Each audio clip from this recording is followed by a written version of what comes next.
Well, hello everybody, it's Bill again, and I would like to formally welcome you to Cracker Cup Challenge 3. Okay, yes, I've used the echo again because I love it. Oh, all right, everyone. So you can see sitting in the cracker cup there is our root for today, or otherwise known as our bound morpheme.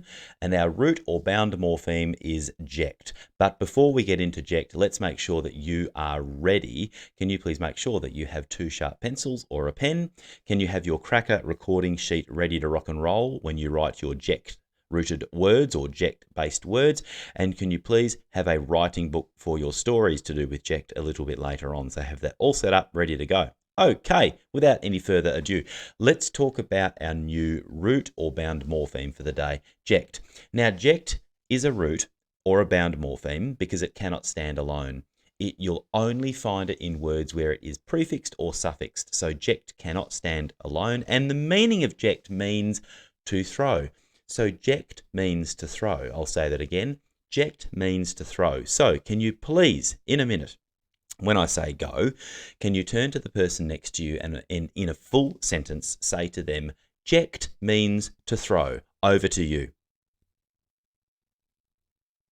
Oh, well done. I could hear you saying that in beautiful full sentences, ject means to throw. So let's have a bit of a look at this root and talk about its meaning and how we find it in some words. So most of us have had the experience, in fact, pretty much all of us would have had the experience of having a doctor or a nurse try to throw some medicine into our arm by giving us an injection. So the whole idea of an injection is to throw medicine into our arm. And if you're like most people, when you saw that sharp needle coming towards you, you probably objected fairly seriously.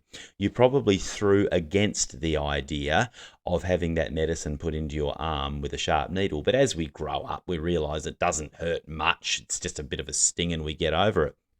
But even though we get over it, we still do find the idea of someone throwing medicine into our arm with a sharp needle slightly objectionable. And, you know, when I was a little one, I actually rejected the idea of having medicine thrown into my arm with a sharp needle. But then my mum bribed me and said she'd buy me a toy if I was a good boy. So I stopped rejecting the idea and took my medicine.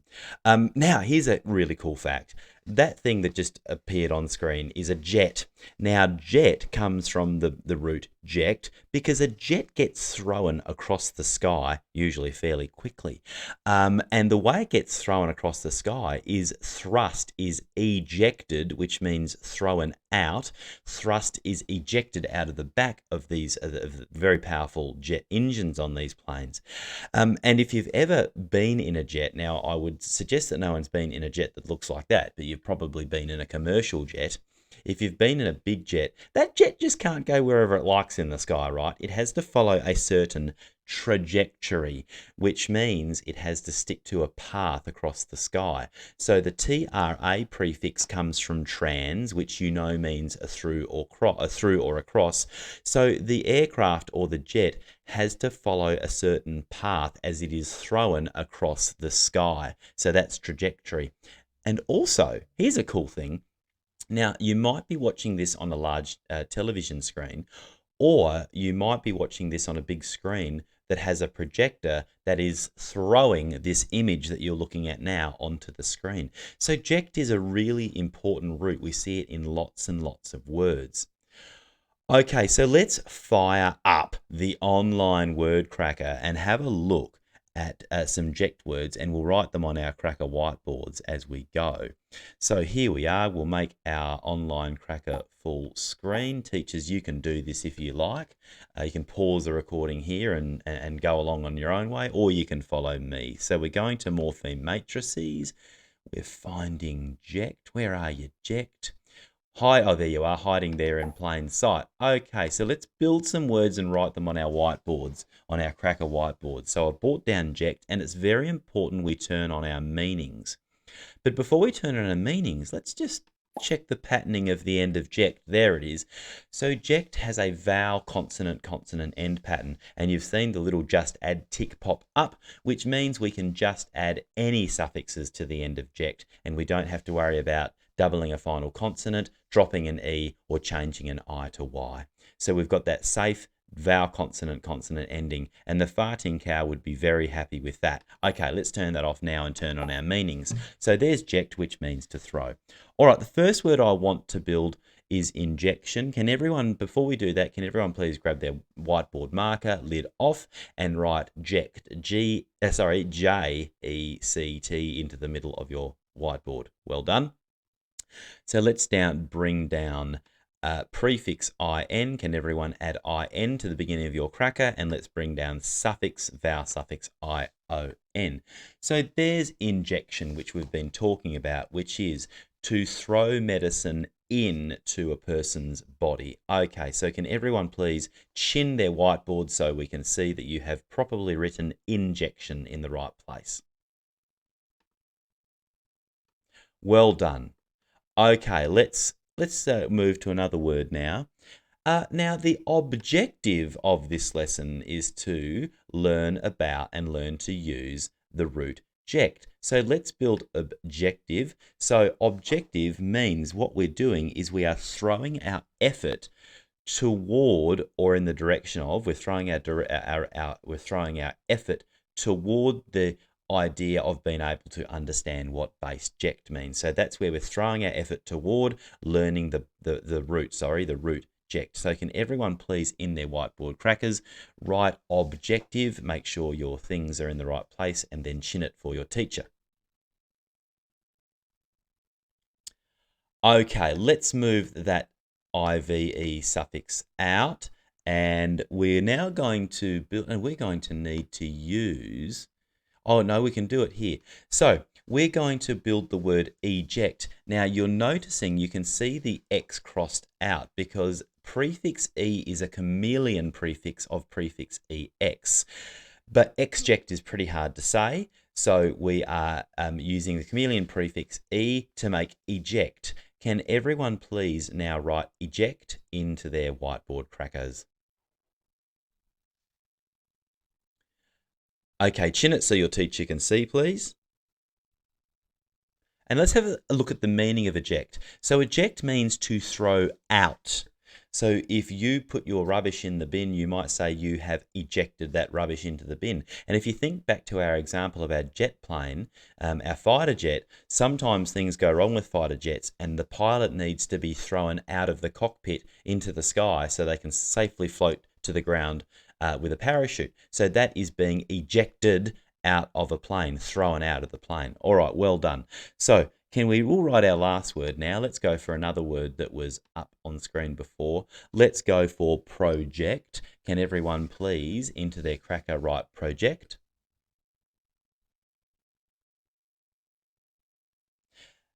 And chin it.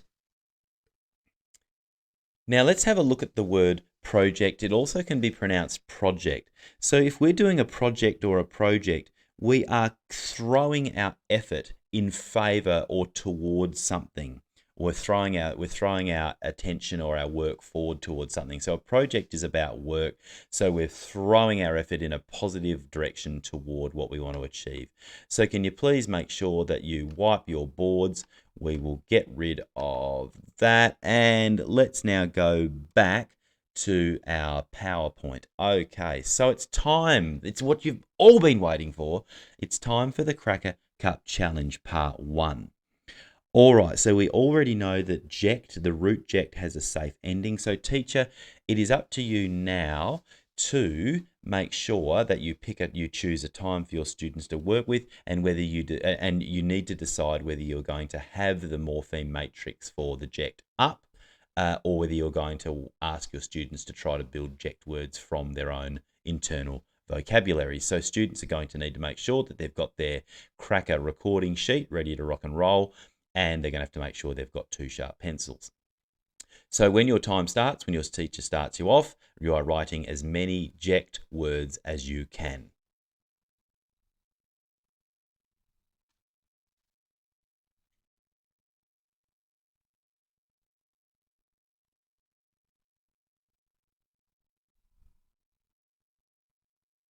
Okay, everybody, it is scoring time. So teacher, you'll remember a quick way to find out who has the most ject based or ject middled words is to ask for hands up, start at 5, keep your hands up if you're 10 or more, 15 or more, 20 more, or so on. So off you go. Let's find the person with the most ject words. And teacher, you're going to decide whether you're going to ask your person to read their words out and whether you are going to invoke the challenge protocol. In fact, I think we need to turn up the echo for that. The challenge protocol. So teacher, over on the left of screen there is the challenge protocol. Okay, let's go on to the challenge part 2, the cracker challenge part 2.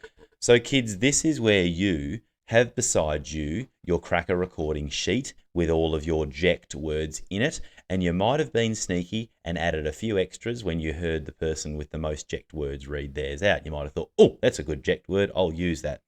So teacher, it's your job now to make sure everyone's got their book ready and some pens or some pencils ready to rock and roll. And we need to decide on our scoring, our story scoring. So teacher, you can use that scoring, that suggested scoring template there. You decide whether, oh, I've made a mistake. That says points for each tract. We need each ject. So, Michael, we're going to have to do something here, mate. And instead of me re-recording this, we're going to have to change this. I'll change it on the PowerPoint, send it to you, Michael. If you can just splice this bit in, and I will record it as a second recording. So if you can put my voice over it somehow. So I'll just keep going now, pretending that it says ject there. Okay, teacher, so you can have a look. You can see our suggested scoring sheet there, or our suggested scoring regime. You can, if the screen permits it, you can write the number of points students will get for any or all of those different features in their text as they're writing their ject words. Okie doke. Are we ready to rock and roll? Okay, so teacher, decide on the time the students will get to write their ject stories. Decide whether you will have the morpheme matrix up. Actually, no, you won't. Again, Michael, I'll stuff that bit up. And your time starts now.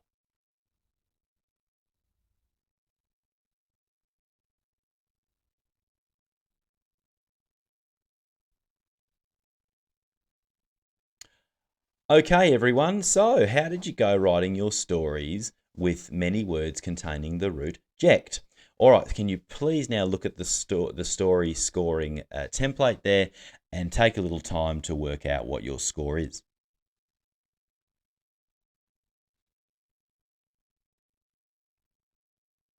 And here's the part we all love. It's time to hear some people's stories. So can you please make sure... Again, Michael, I've left bloody subtract at the bottom of the screen. I'm going to change that on the PowerPoint. I'm going to change it to subject, and I'll start again in 3, 2, 1. Okay, everyone, so it's time to hear some stories. So can you please make sure that while you are listening to other people's stories, you don't subject anybody to the rudeness of having you speak over them while they're trying to tell their stories. All right, so it's time to hear some stories with the ject words. Off you go.